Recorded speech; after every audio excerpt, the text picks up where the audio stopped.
Coming up, I'm going to teach you the key to winning in leadership. And then, how do you actually grow leaders around you? Plus, we'll coach you up. If you're ready, I'm ready. Let's go.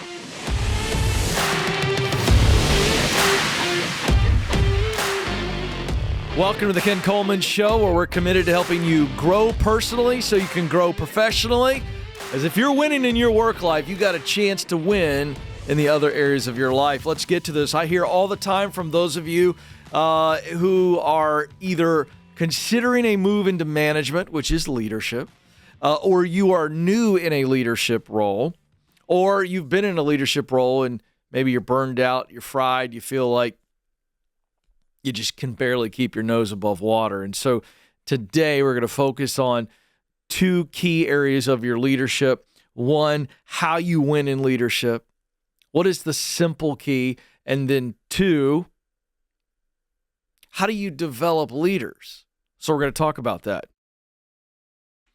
So let's start off with, I've never in my life had anybody explain this core idea of winning in leadership better than the legendary Hall of Famer, the icon, University of Tennessee basketball coach, women's basketball, Pat Summitt. And this is, for some of you who've been watching me and listening to me for a while, we're going to show you just a clip of an interview I had the opportunity to do with her many years ago. So this is very grainy because, quite frankly, the technology wasn't as good as it is today, and I was a whole lot younger.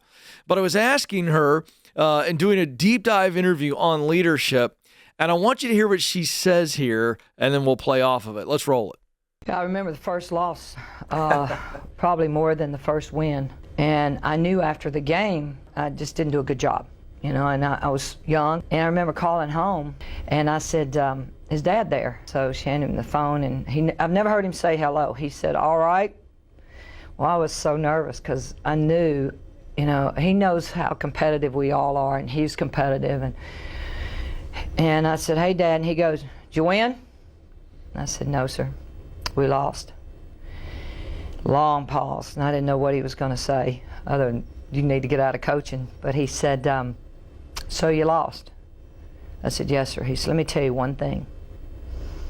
You don't take donkeys to the Kentucky Derby. You better get you some race horses. Wow. And he hung up. He hung the phone up. He never said bye. He never said hello or goodbye. Right. But I knew what he was saying to me. And it really shaped me in terms of my philosophy to understand that you win in life with people. Mm-hmm. It's not about me. I've never scored a basket for the University of Tennessee, and I'm starting my 36th year. It's all about the people you surround yourself with and what they bring to the court, to the game, and to understanding that it is a team concept and they have to do it together. So there it is, as simple as it gets. Leadership can be so very complex. But this little line, this lesson that Pat Summitt's dad taught her, you don't take donkeys to the Kentucky Derby, is such a powerful lesson. It's about the people that you assemble. This is an essential lesson. So let's break it down. Your ability to lead, your success as a leader, as a manager, whatever you want to call yourself, your ability to lead is based entirely on your ability to assemble the right people on your team. You can listen to every podcast on leadership, read every leadership book there is. You could give great pep talks. You could have great relationship with your team, but if you don't have the right people in the right roles, in other words, the right seat on your bus, your impact as a leader is limited. Now, for some of you that are still going, okay, Ken, is this a little dramatic? No. All right, let's just consider this idea that your ability to lead, your greatness as a leader is completely built on the people you have on your team. Now, let's do an extreme example of this, and this is going to be a bit controversial for some of you football fans. I want you to think about Bill Belichick, now the former head coach of the New England Patriots. Prior to that, he was the head coach of the Cleveland Browns. I want you to just think about his record. I want you to think about his brand. Many people, I could line up NFL expert after NFL expert here on the show, and they would say that Bill Belichick is undoubtedly one of the greatest coaches of all time, due largely to his record and how many Super Bowls he has won. But I'll take you back to what Pat Summitt said in that interview clip. She said, in my 36 years, I've never scored a basket for the University of Tennessee, and Bill Belichick never ran the ball, didn't throw the ball, didn't make a tackle. But he did have one of the greatest quarterbacks of all time who set the tone. Let's look at Bill Belichick's coaching record with Tom Brady. 249 wins, 75 losses, a 76% winning percentage, and don't forget the 6 Super Bowls. But let's look at the record without Tom Brady, Nathan. This is kind of fascinating. You can't argue this, by the way. I'm setting you people up. Here's Bill Belichick's record without Tom Brady as a starting quarterback. 84 wins, 103 losses, a 44% winning percentage. That's pretty pedestrian. That's not legendary, is it, Nathan? No. Coaches get fired for a 44% win-loss record. Oh, 0 Super Bowl titles. Now, here's the deal. You can't just win a game with a quarterback, but having the right quarterback, Tom Brady, lifts everybody. I recently saw an interview with one of his receivers during that time, and Julian Edelman, I believe it was, who said, we worked for Bill, we played for Tom. Oh, that's rich. That is what I'm getting at, leaders. It's not all on you, and it can't be all on you. You got to have the right people in the right seats of the bus. Your team should make you look better than you are, and Tom Brady and a whole cast of characters on those teams made Bill Belichick look better than he is. So does Bill Belichick get credit for assembling a great team? Sure. I'm having a little bit of fun with this, but you cannot deny the numbers. So I would tell you that any credit that Bill Belichick gets for being great is that he gave Tom Brady a chance. He kind of had to, but he did stay with him when he got hot. I'll give him credit for that. I'll give him some credit. But my point here is that we only talk about Bill Belichick as the greatest coach maybe of all time because he had Tom Brady. Without Tom Brady, he sucks. And here's my point. Without great people on your team, the right talent is what we're talking about that determines great. The right talent on your team. You're not going to be a great leader. So, if identifying and picking talent is a key leadership skill, and I believe it's the leadership skill, the most important, you got to develop that skill in yourself. Think of your team as a bus, all right? So if I manage 20 people, that's my bus. If I manage 200 people or lead 200 people, that's my bus. You don't just need the right people, you need them in the right seat. So how do you find those people and make sure that they're sitting in the best seat?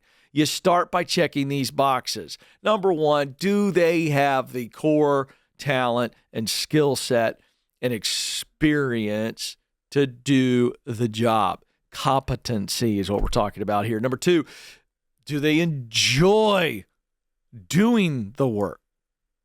I mean, you could be skilled at something and not enjoy it. 3, do they love how their skill set and experience and the results of the work tie into the mission of the team and to what they believe in? That's important. In other words, do they have the talent? Do they have the passion? Do they have a sense of mission? In other words, as I say this all the time, are they good at it? Do they enjoy it? Do they care deeply about the results they're creating? So when was the last time you actually evaluated your team? Again, let's use a simple example. Maybe you lead 10 people. When was the last time you looked at those 10 people and the seats they're sitting on and say, are they in the right seat? Let me look at the seat first, not the person. What's the seat require? Does that person meet those needs? If you can't say yes with confidence, that just became your number one leadership priority. Now that leads us to what we're going to cover next. Coming up, how then, as we go through and look at the seats on the bus, matching up with people, how do we then now take on the next big part of this, which is developing leaders? In other words, growing leaders. I would submit to you that leadership is not about production, it's about reproduction, and we're going to cover that idea next. Because leaders, you get the right people in the right seat, and then begin to learn how to develop and grow leaders to then fill seats, now you're a winner and a champion.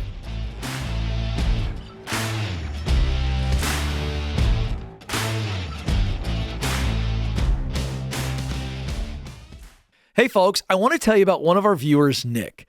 He was a high school chemistry teacher, not making enough for his wife to stay home with their kids like they wanted, and he needed a change. A friend told him about a tech job, and a few days later, Nick also heard about Bethel Tech and their full stack development program on this show.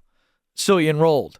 He got in, he crushed it, he got hired before he even finished, and now, ready for this, makes $20,000 more with opportunities to make up to $150,000. So, what does your life look like a year from now if you were to move into tech? Will you bet on yourself like Nick did? For as little as $5,000 in just 15 weeks of your time, you can learn a skill that will land you a great job in tech. And remember, Ken Coleman viewers get a 10% discount. To find out more, go to betheltech.net/Ken Coleman.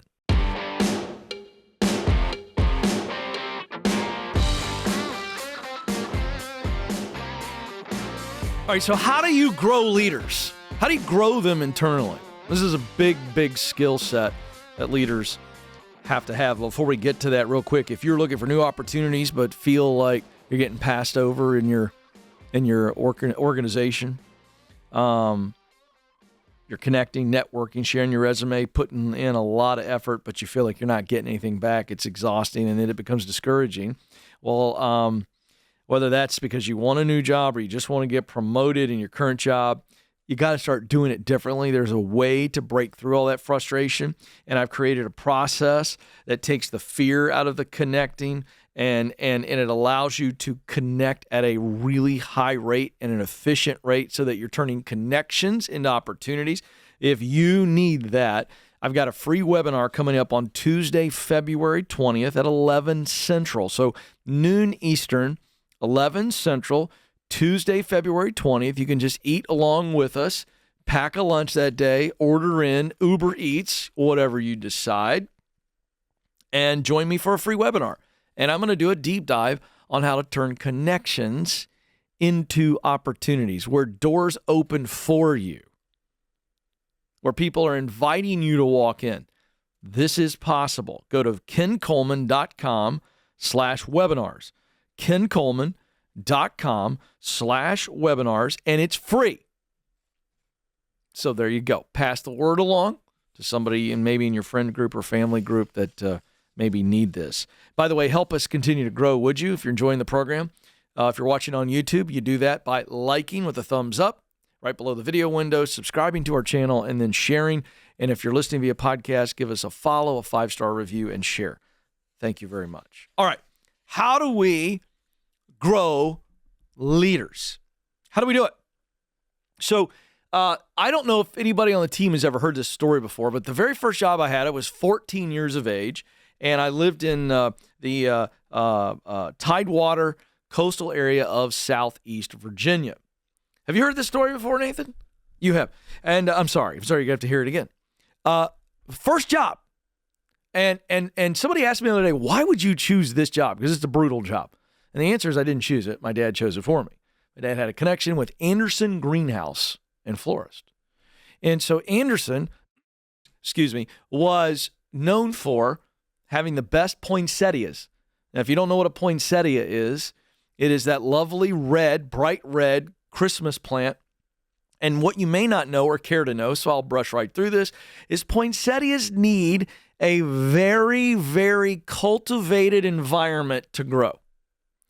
And so my job was, as a 14-year-old, by the way, making $4.25 an hour, which was, I thought was huge.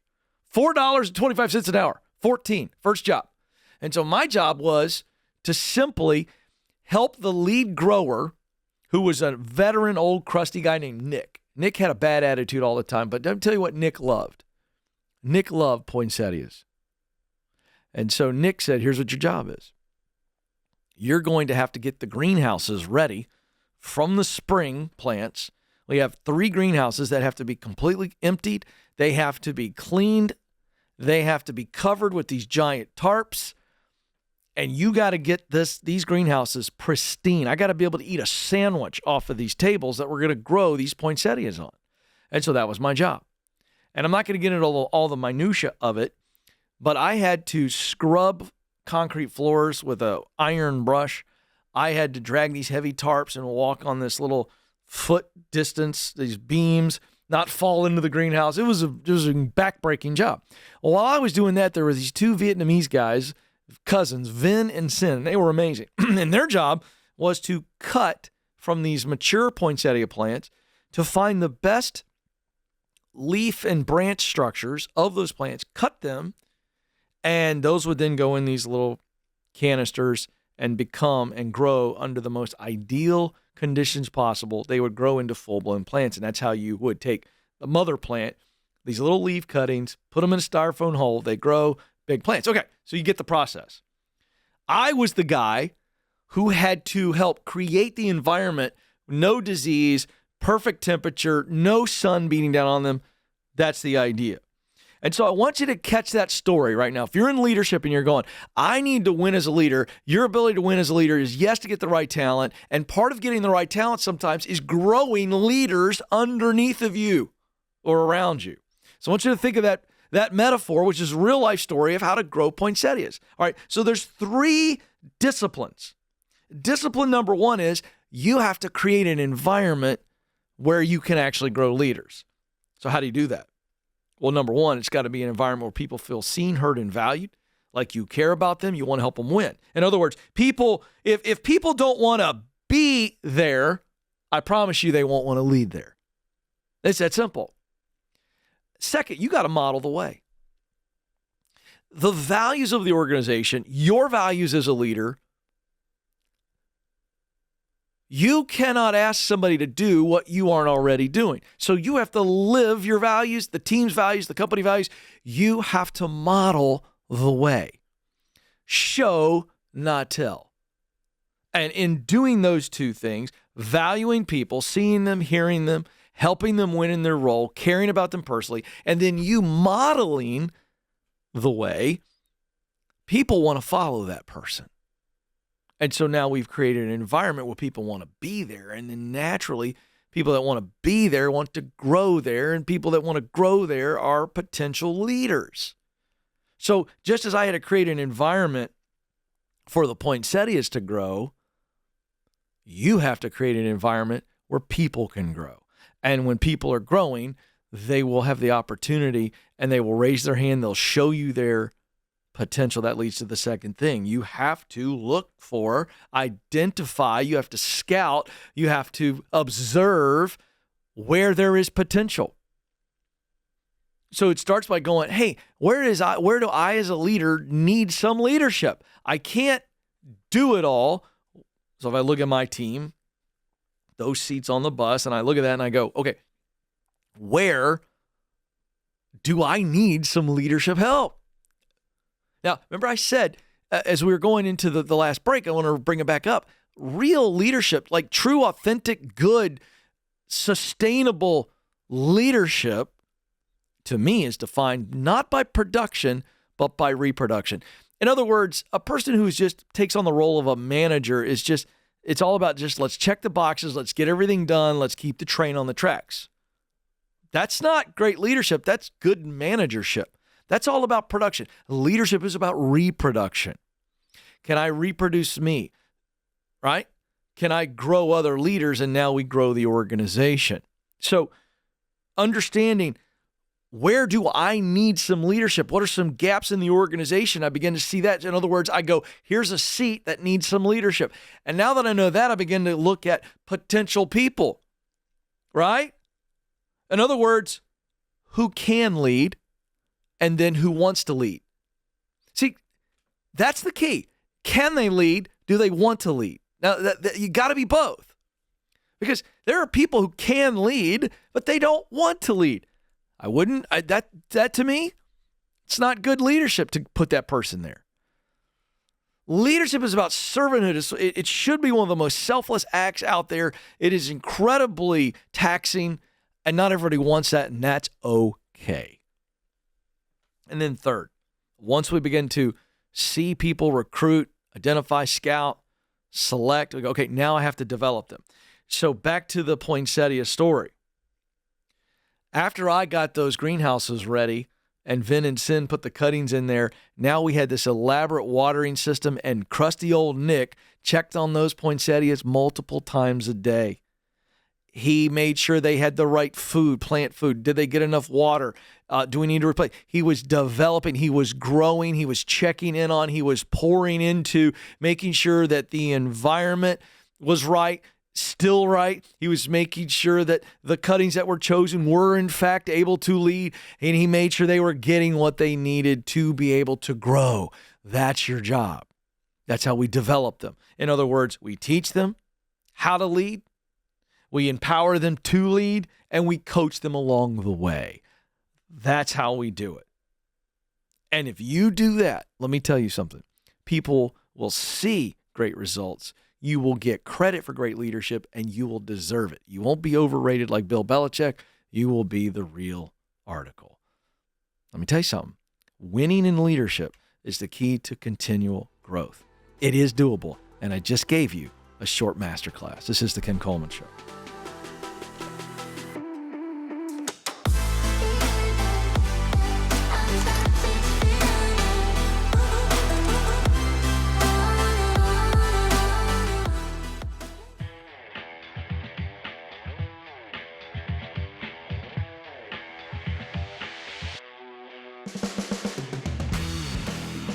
All right, welcome back to the Ken Coleman Show. Time to coach some folks up, and Carter's up next.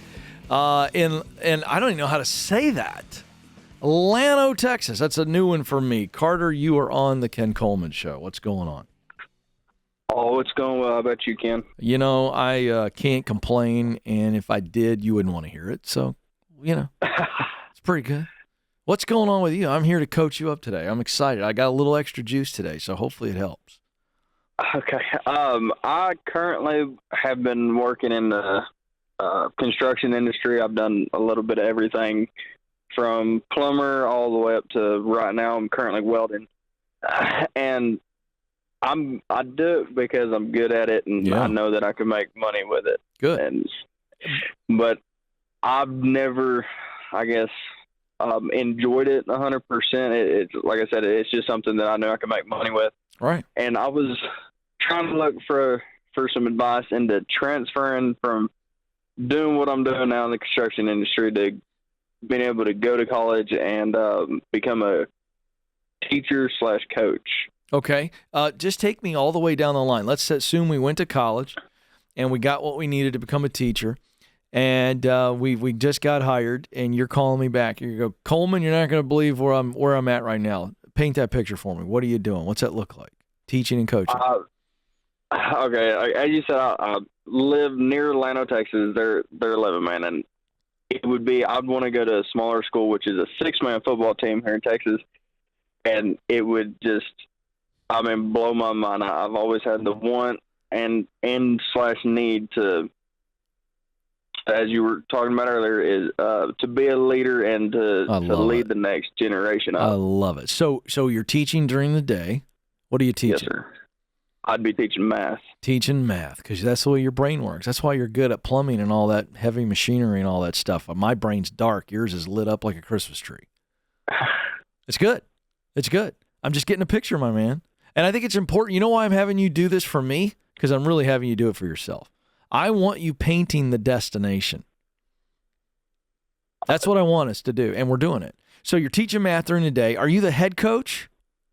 I would be the head defensive coach. You're the DC, the defensive coordinator. Yes, sir. You're talking to a football guy, man. You can use football terms with me. Now, why 6-man versus 11-man?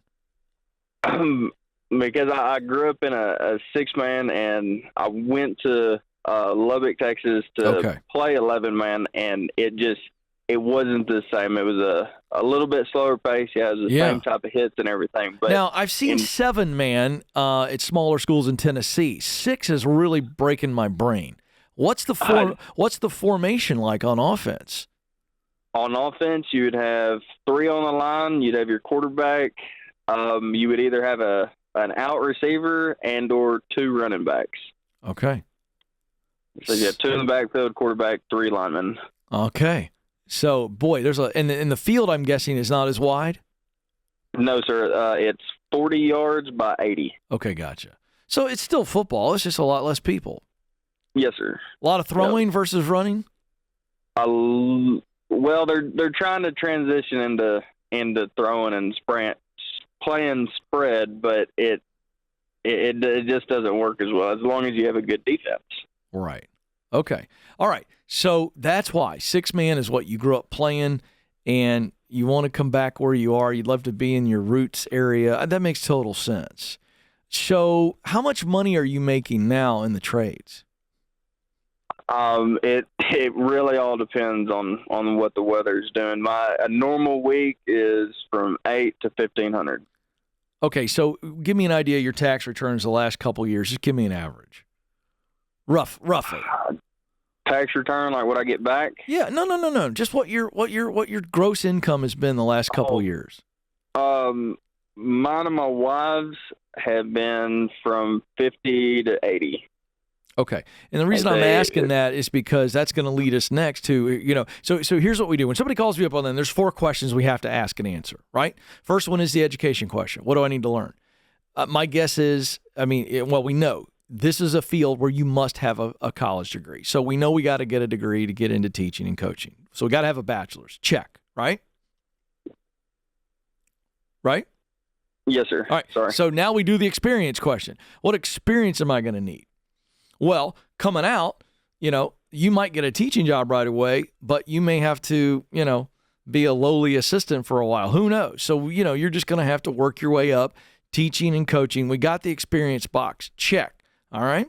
So the third question is the economic question. How much is this going to cost?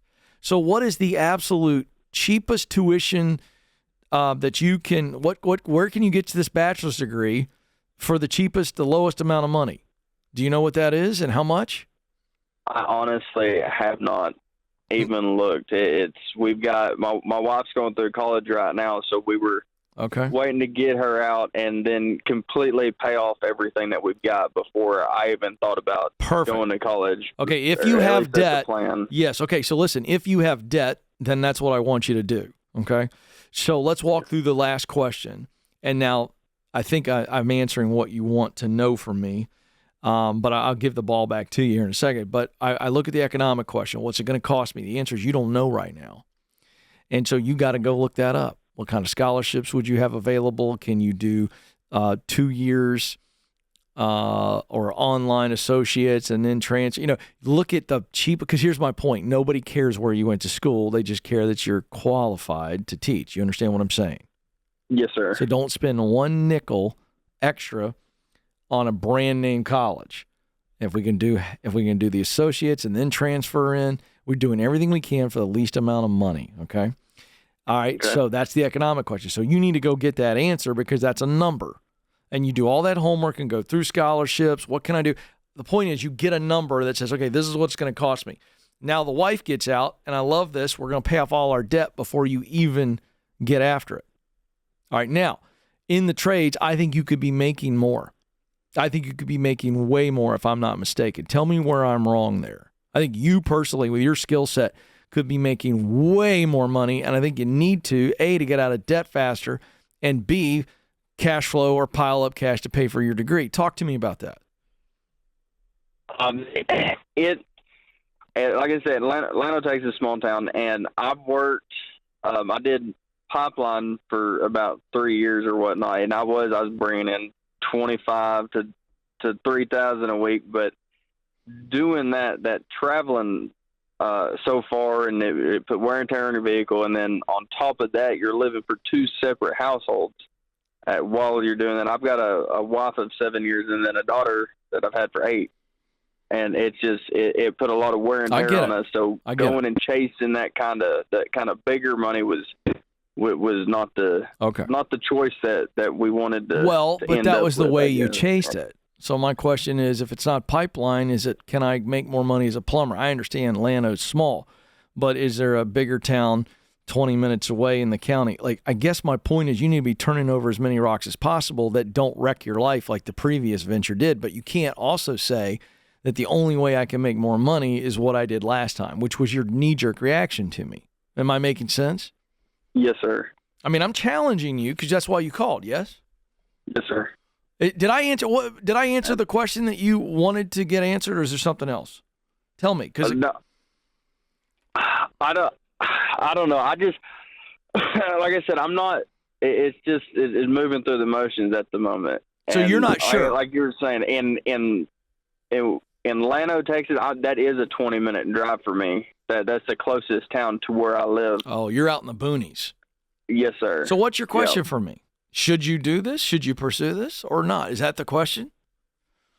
How do I pursue it? Okay, great. That's what I thought, which is what I've been answering, right? Yes, sir. So those 4 questions, the education question, the experience question, the economic question, the expectation question is the 4th one. How long is it going to take to do all this? That's how you come up with a plan. So then it's not so intimidating. So what do I need to learn? Education question. I got to get a bachelor's. What experience do I need? Well, I got to get out, get in the school system, start teaching, start coaching, work my way up. What's it going to cost? You got to go do your homework on that. And then based on what it costs, how long is this going to take? Well, we got to pay off my wife's debt or our debt. Then we got to cash flow. So you start to come up with a number, and I'm making this up, but maybe it's 5 years from now, maybe it's 6 years from now, maybe it's 7, maybe it's 4. You following me? Yes, sir. All right, that's the process. And that's how we come up with the plan. And now that we got a plan, it's not so scary. It's not so intimidating. So that's it. Those 4 questions. Get the answers. And now we know where we're going or how we're going to get there. It's not so scary. This is the Ken Coleman Show. Thanks for listening to the Ken Coleman Show. For more, you can find the show on demand wherever you listen to podcasts and watch the show on YouTube. You can also find Ken across all social media by following @Ken Coleman.